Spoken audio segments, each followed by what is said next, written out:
Here at A Cooking Thing, we like to think of ourselves as ingenuity types. That's what we're doing with my take on a spaghetti carbonara. Disclaimer, I cannot stress enough that this is not traditional at all, so please don't hate me, the entire nation of Italy. First off, we're gonna make our own pasta, which I'm honestly not sure if it's traditional or not. This is how we're doing it because homemade pasta makes it more special. In a large bowl or large space in general, add 4 cups of flour, preferably 00, and about a teaspoon of salt, preferably sea salt. And make a well in the middle.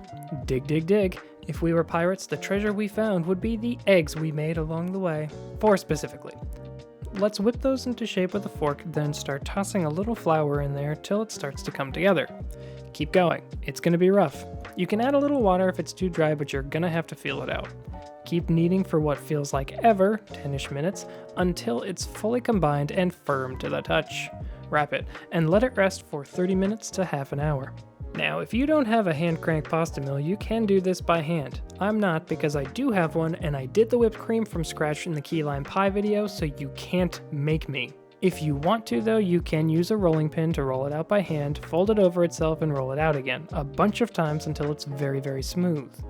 Then you're going to get it as thin as you can and run it through the pasta maker or cut it with a knife, ball it up, and prepare to cook it. Carbonara happens fast though, so start your water boiling because it's gonna take a while. Don't you watch that pot. Now let's get started with the anara part of our carbonara. See what I did there? Because spaghetti is carbs.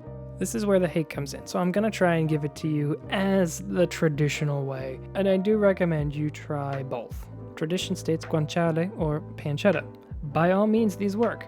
Bacon also works. Again, Italy, please don't hunt me down in the middle of the night, a wedge of Pecorino Romano plunged into my soft, squishy person. You want to cut it very small and get it nice and crispy in a pan, getting rid of excess but not all of the grease. I also add a little garlic. I'm sorry, Italy, I'm doing my own thing. I like it traditional, but I also like it like this, and this is more original.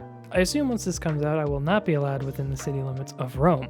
While it's cooking, because it's going to take a while, you can make a quick slurry of 2 eggs, a 1/4 cup of grated Pecorino Romano cheese, a few grounds of black pepper, mix it up, and be on standby.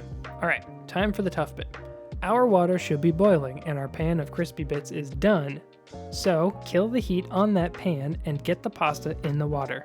Let it go for about a minute, then immediately into the pan with the crispy bits and add the egg and cheese mix. As quickly as you can, get to mixing. You gotta keep constantly stirring to make sure the whole thing doesn't clump. The pasta is gonna cook the egg, and it should come out nice and creamy, especially with a little help from a 1/4 cup of our pasta cooking water to help with a little thing called emulsification. There's a science for ya. Now, we have a creamy, rich, peppery, non-traditional carbonara topped with a sprig of parsley, or a leaf.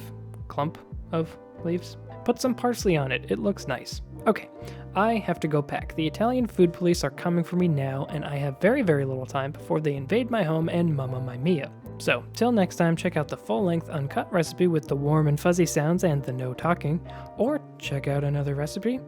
So long.